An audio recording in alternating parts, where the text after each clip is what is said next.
Imagine you're a nurse Okay. working the night shift, expecting, just a routine cleanup. Right. But instead you find a newborn baby, Oh, wow. lifeless, hidden in a trash can. Oh, my God. Now, this chilling scenario, Yeah. it's not from some crime drama. Right. It's a real case, and it's gripped the nation I bet. and really ignited, Yeah. a huge legal firestorm. Yeah. So we're diving deep into the story of Alexi Treviso, All right. a 19-year-old who gave birth in a hospital bathroom, Wow. setting off this chain of events that I don't think anyone Yeah. could predicted. Really, what strikes me is how this seemingly straightforward Right. hospital visit turned into this very complex legal battle. Yeah. We've got police body cam footage, conflicting statements from hospital staffs. Oh, wow. And a toxicology report that really throws a wrench into everything. Yeah. And then on top of that, you've got this unexpected twist, Right. a wrongful death lawsuit Yeah. that's raising eyebrows. And it demands that we really look at who is responsible Yeah. in this situation. Absolutely. Well, let's set the scene. Okay. Alexi arrived at the hospital, Okay.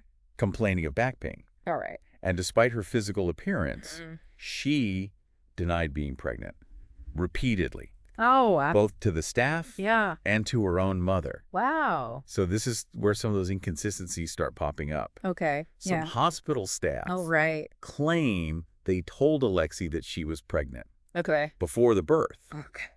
while others say they did not. Oh, wow. So these discrepancies are really important when you think about Yeah. the wrongful death lawsuit, because Yeah. they really bring up questions about Right. the hospital's duty of care Exactly. and whether or not they actually informed Alexi of her condition. Yeah. Did they let her know Right. what was going on Exactly. and give her all the information? Exactly. Okay. And then it takes a really, really tragic turn. Okay. Hospital staff find a newborn baby in a bathroom trash can. Oh, my. And they described a pretty grim picture. Okay. The baby was cold, blue, purple. Wow. Umbilical cord was tattered, Oh, gosh. and it was wrapped in a plastic bag. Oh, wow. So the ER doctor and the charge nurse Right. have both spoken about this and the emotional impact Right. of finding the baby. Oh, I bet. And they said that they believed that the baby was Okay. beyond saving. Wow. And that brings up another question. If the medical professionals believed Right. that the baby was already beyond saving, does that, mitigate the responsibility of the hospital? Yeah, I mean, that's a really complex legal question. Right. And something that will definitely be, addressed in the lawsuit, I'm sure. Yeah, it's just a Yeah, heart-wrenching situation. it really is. But then the bombshell, What's that? the toxicology report, shows that there was phentermine Okay. in the baby system. So that's a weight loss drug. Yes. And Yeah. it's strictly contraindicated for pregnant women because of the potential risk of fetal harm. Yeah, so this adds a whole new layer Yeah. of complexity, right? Yeah. We know that Alexi had asked about the side effects Right. of stopping birth control and starting weight loss medication while she was at the hospital. Right. But, the presence of phentermine in the baby's system doesn't necessarily mean that there was intent to harm. Right. The defense could very well argue that she just didn't know Yeah. about the drug's impact. Right. And that's where this wrongful death lawsuit comes in. Okay. It's being filed by lawyer Arthur Busteau. Okay. And he's listed both Alexi and the baby's father Right. as interested persons. Interesting. So what does that actually mean? Yeah, what does that mean? In a legal context. Yeah, what's the strategy? What's the strategy? Okay, so in a wrongful death suit, Right. interested persons are basically individuals Okay. who have a stake in the case. Typically, it's immediate family. Okay. So by listing Alexi and the baby's father Right. as interested persons, the lawyer is basically acknowledging their connection Right. to the deceased infant. Right. And the strategy here seems to be to go after the hospital, Right. arguing that whatever they did or didn't do Yeah. contributed to the baby's death. So essentially they're saying that even if Alexi's actions Yeah. played a role, the hospital's also The hospital partially liable could also be liable. for what happened. Right, so the lawsuit could claim Right. that the hospital failed to inform her of the pregnancy, Right. the fact that they gave her morphine, Right. and, the question of whether life-saving measures were even attempted, Right. all contributed to the tragic outcome. Which is a bold Yeah, approach given the circumstances. It is. But then Right. you've got Alexi's defense attorney, Right. Gary Mitchell, and he's adding fuel to the fire. Okay. He's claiming that Alexi never actually denied sexual activity Oh, well. or pregnancy, That's which such a, directly contradicts Right. what the hospital staff are saying. that's a significant contradiction. It is. Because if the hospital's staff accounts are proven to be inaccurate, Yeah. it could really weaken their credibility Right. It could really hurt them. and potentially bolster the argument that they didn't properly inform her. Right. And yeah. and Mitchell's going further. Okay. He's also alleging negligence on the part of the hospital. Right. He's focusing on the administration of morphine. Okay. And again, the fact that she wasn't informed. Didn't you say earlier that morphine isn't typically contraindicated in pregnancies? That's true. So that might not be as strong of an argument. Okay. However, the fact that she wasn't informed, Right. if that's true, Yeah. that could be much more compelling Yeah. because it brings up the question of whether Alexi even had the information Right. that she needed to make these decisions Right. about her care. And the baby's well-being. So we have these conflicting narratives. Yeah. And it really seems like the truth is somewhere Somewhere in the middle. in the middle. Yeah. How important is the digital evidence in all this? Well, we know there's text messages, I think phone records.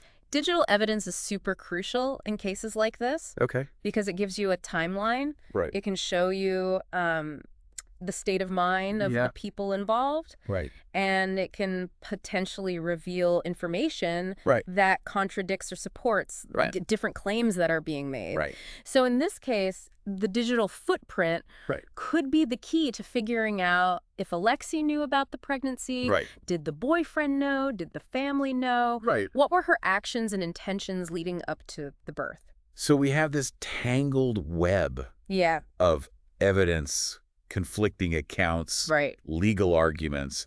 What's the next step? Oh, that's a great question. Where do we go from here? Oh. So both the criminal investigation and the wrongful death suit are gonna, keep going. Right. The prosecution will need to show some pretty good evidence Right. to support this murder charge against Alexi, Yeah. while the defense team will probably focus on, Yeah. trying to challenge what the prosecution is saying Right. and raise some reasonable doubt.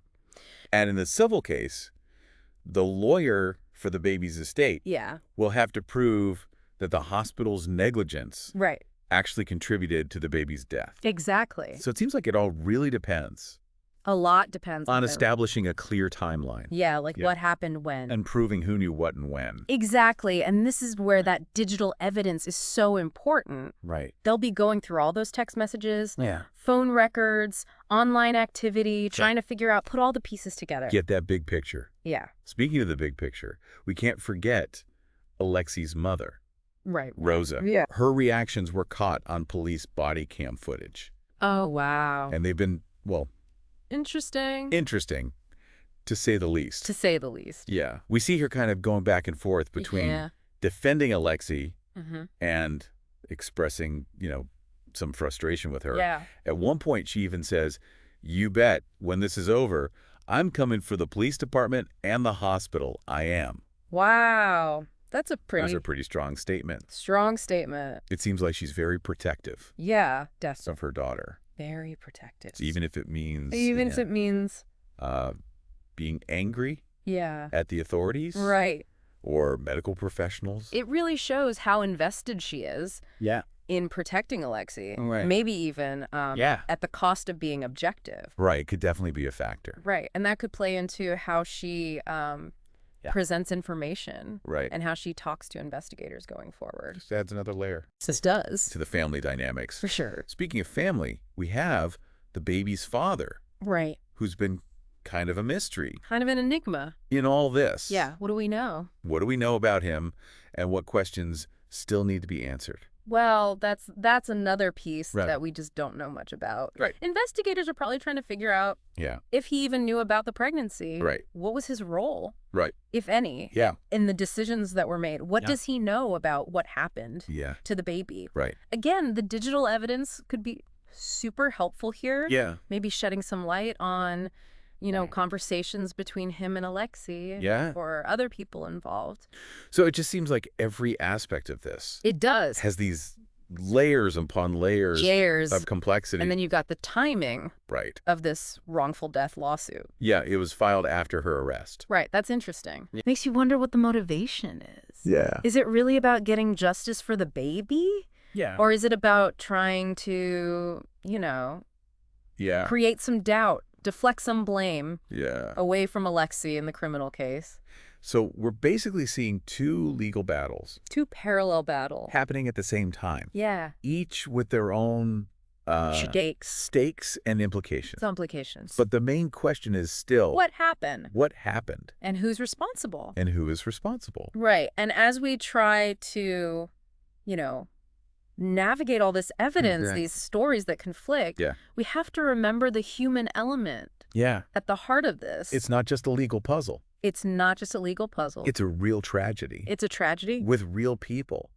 that's affected everyone involved. Yeah, we can't forget that. Can't forget. Behind all the legal arguments and the No. media attention, Yeah. there's a young woman facing serious charges. Yeah, absolutely. There's a family grieving. that's We're grieving trying to cope. and trying to cope with this loss. Yeah. And there's a whole community A community. dealing with the weight of this event Exactly. And that's why it's so important to approach this case carefully with sensitivity, and sensitivity Right. and with a commitment to finding the truth. wherever it leads. Yeah, we have to look at the facts, Right. weigh the evidence, Consider all sides all perspective. before we make any judgments. Exactly. And as we wait for more information, Right. especially from that digital evidence, Yeah. it's so important not to speculate Right. and let the legal process do its thing. Yeah. Rushing to conclusions isn't going to get us justice. Right. We need to have these discussions. Yeah. Thoughtful, informed discussions. That consider everything The complexity. and respect everyone involved. Exactly. And that brings us to another Okay. interesting little detail. Okay. The Daily Mail had an article quoting an anonymous source Right. who claimed that Alexi's friends knew about the pregnancy What? and that she had even picked out a name, Okay. Alex. So that could be big That could be huge. if it's true. If it's true, it would mean she knew. Right. And she had made plans, Yeah. which goes against what her defense is saying. Completely. Completely, yeah. But how much can we trust Right. anonymous sources? That's always a tricky thing. Yeah. It's hard to know their motivation, Right. Their credibility. their credibility, but Yeah. it's definitely something investigators are looking into, Right. Trying to see trying to verify it, if it's true. find other evidence. And to make things even more interesting, Yeah. the name Alex Right. that the source mentioned Yeah. Is the same Hayes? as the name in the lawsuit. It is. That's quite a coincidence. Right. It's either a coincidence Right. or it means the source is telling the truth. And that could Really affect both cases. both cases. Yeah. Yeah. Yeah. Seems like every time we get a new piece of information, Yeah. it just creates more questions. It's this Right. tangled web. It's like we take a step forward Yeah. and then we get pushed 2 steps back. 2 steps back. Yeah. But that's what makes it so interesting. It does. It's not just a legal case. Right. It's a human drama Right. that makes us think about Yeah. our own perceptions, our own morals, our own ethics. As this case keeps going, Yeah, we need to keep looking at it critically absolutely. with an open mind An open mind. and really focus on finding justice. Justice for everyone involved. So what are some possible outcomes here? Yeah. What could happen to Alexei legally? So if Alexei is convicted Right. of first-degree murder, Yeah. she's looking at a long time in prison. Right. But her lawyers are fighting hard. Right. We have to remember that in a criminal trial, Yeah. the prosecution has to prove Beyond a reasonable doubt. beyond a reasonable doubt. Yeah. Yeah. Right. And what about the civil case? So if they win, Yeah. the hospital could be held responsible Oh. for damages. Right. The amount would depend on a few things, like how negligent were they? Right. What were the losses? Yeah. Both financial and non-financial. And it's important to remember that the civil case It's separate. is separate from the criminal. They're totally separate. So even if Alexei is found not guilty, The hospital could still be held responsible they could still be held liable. in the civil case. Yeah, if there's enough evidence to show Right. that they contributed to the baby's death. So we've got these two legal processes 2 processes. going on at the same time, Yeah. both trying to figure out who's accountable Accountability. in this tragic situation. Exactly. And as we wait for more information to come out, Right. especially that digital evidence, Yeah. we got to remember this investigation is still going on. It's not over? It's not over. We're still learning things. No. The lawyers are still building their cases. So we really shouldn't jump to conclusion Jump to conclusion. or make judgments until we have all the evidence. All the evidence. Let the legal process do its thing.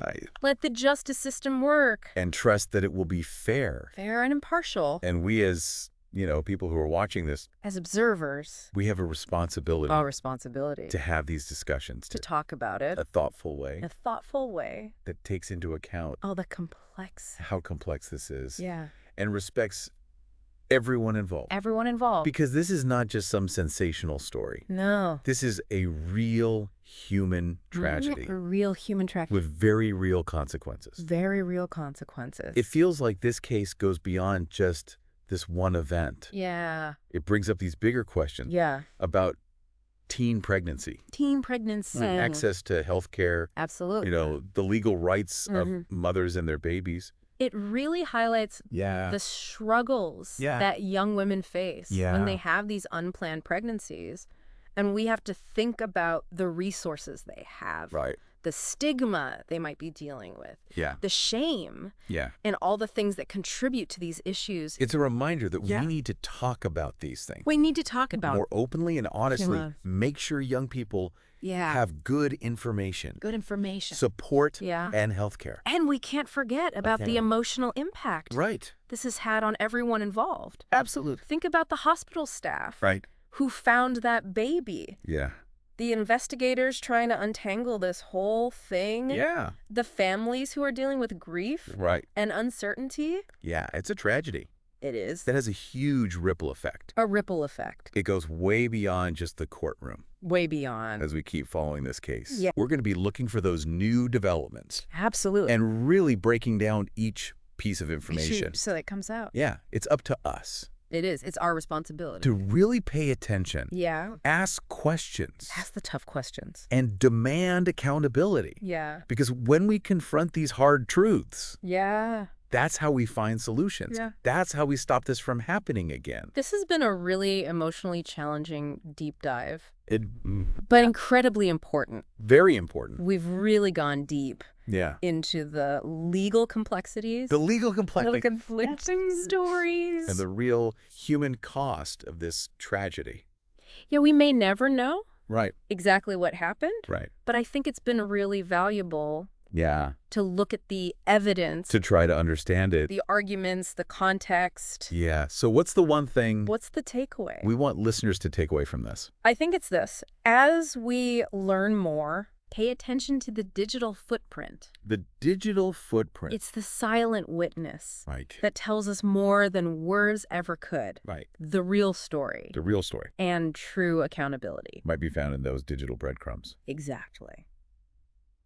Well, this has been another deep dive. It has. Thanks for joining us, and we'll be back next time. We'll be back.